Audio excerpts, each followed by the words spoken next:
Bonjour à tous, DJI vient de présenter son nouveau Mavic Air, un nouveau drone qui peut être très intéressant et pour pas mal de points. Donc ça justement, on va en parler maintenant.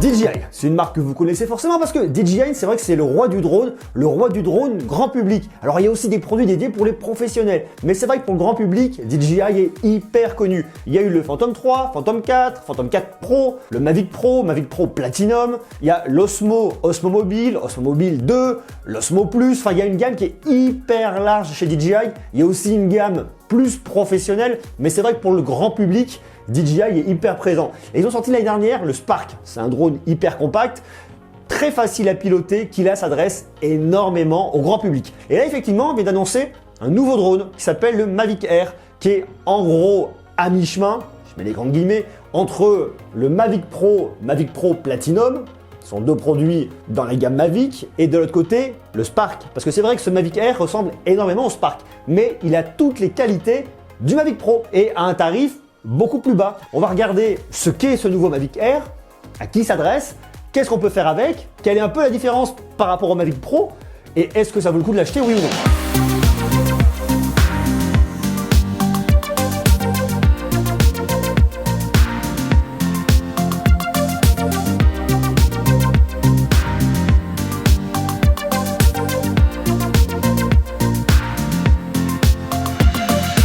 Le Mavic Air coupe avec le Mavic Pro. Il est plus petit, il me fait vraiment penser à un Spark. Effectivement, beaucoup plus compact, il se range très facilement, un peu dans l'esprit du Mavic Pro. On va pas changer, on n'est pas sur l'idée du design des Phantom 4 ou du Phantom 3. On est vraiment sur quelque chose de très compact. Il est 2 fois plus petit que le Mavic Pro et 41% plus léger. Donc ça c'est plutôt pas mal.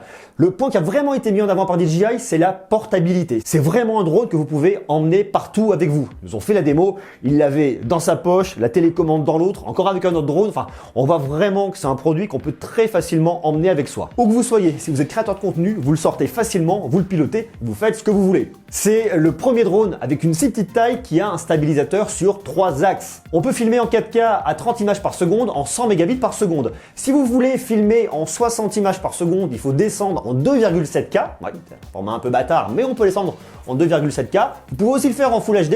Et si vous voulez faire du slow motion, vous descendez en Full HD, vous pouvez filmer jusqu'à 120 images par seconde. C'est plutôt pas mal. Après, effectivement, on peut regretter qu'en 4K, on ne puisse pas filmer en 60 images par seconde. Bon, c'est pas très grave.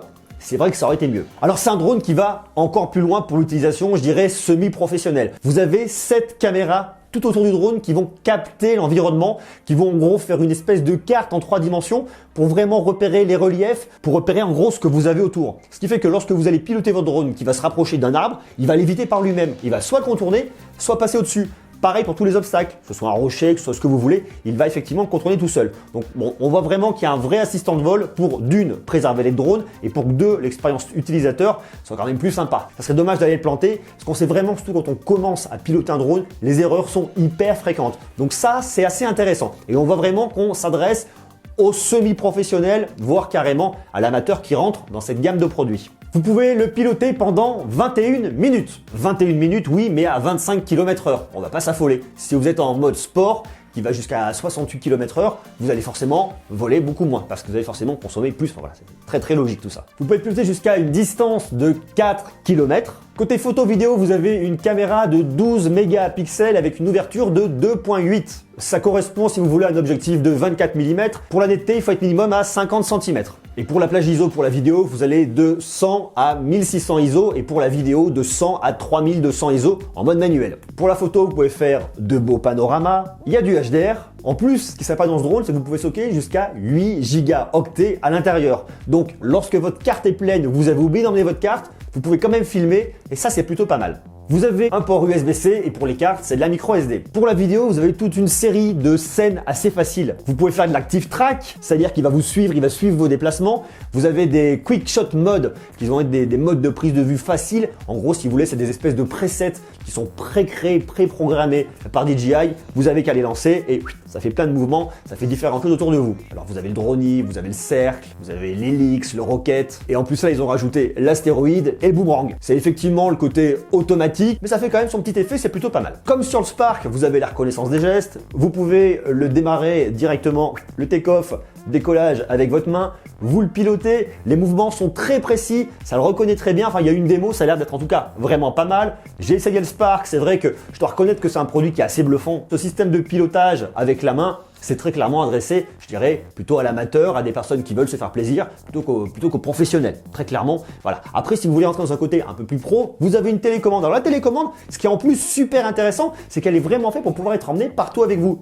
Vous avez les petits boutons joystick, vous les démontez, vous les rangez dedans, vous la prenez, vous la mettez dans la poche. C'est vraiment un produit qui est fait pour être emmené partout avec soi et qui a un maximum de flexibilité. Le Mavic Air est plus rapide que le Mavic Pro. Il peut aller jusqu'à 68,4 km/h en mode sport et 28,8 km/h en mode Wi-Fi. Il est résistant au vent sur des bourrasques de 29 à 38 km/h. Si effectivement il y a beaucoup de vent, là vous évitez de le sortir parce que votre drone, ça va vous le coucher. Il est disponible dans 3 couleurs. Arctic White, Onyx Black et le Flame Red. Bon, il est blanc, noir ou rouge.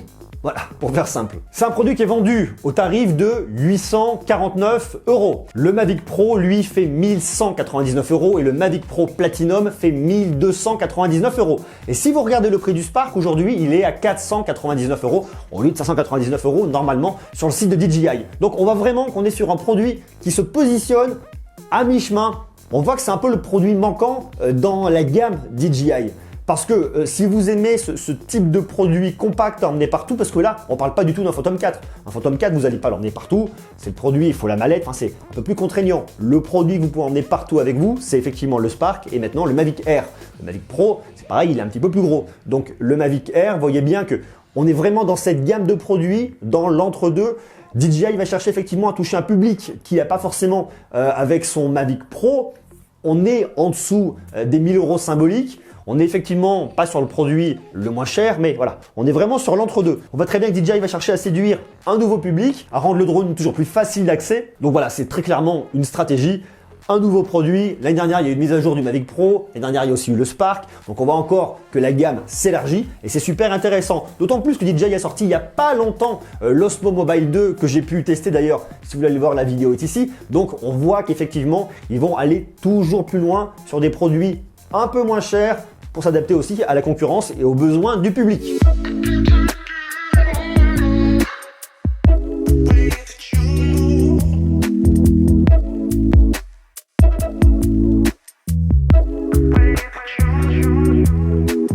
Alors la grosse différence par rapport au Mavic Pro, alors il y en a forcément déjà, vous voyez le format, est-ce que c'est un produit qui va être un peu différent, qui va réagir un peu différemment en vol? Donc le jour où je l'essaierai, je vous en dirai davantage sur ce point-là. En tout cas, sur le papier, il a l'air d'être quand même plutôt séduisant. Il y a un temps de vol qui est différent. Le Mavic Pro volera plus longtemps. Le Mavic Pro Platinum vole 30 minutes. Le Mavic Pro, 27 minutes et lui, 21 minutes. Côté vidéo, dans tous les cas, vous filmez en 4K 30 images par seconde. Donc bon, voilà, il n'y a pas non plus un écart énorme. C'est un produit qui est séduisant, qui a vraiment l'avantage d'être en dessous des 1000 € et qui, comme je vous le dis, s'adresse vraiment à un public de créateurs de contenu. Vidéo en ligne, que ce soit sur YouTube, sur Facebook ou sur les réseaux qui vont venir à l'avenir parce qu'il va y en avoir, ça va continuer à se développer. De toute façon, les vues aériennes, quelque chose qui va énormément se développer et par rapport à ça, il y a aussi toute une législation. Donc voilà, il faut faire attention aussi. À ce sujet, je vous invite bien évidemment à vous renseigner sur la législation pour pas faire voler votre drone n'importe où. Si ce drone vous intéresse et si vous êtes curieux, je vous ai mis un lien dans la description pour en savoir plus. Moi, en tout cas, sur le papier, je trouve plutôt pas mal. Et puis effectivement,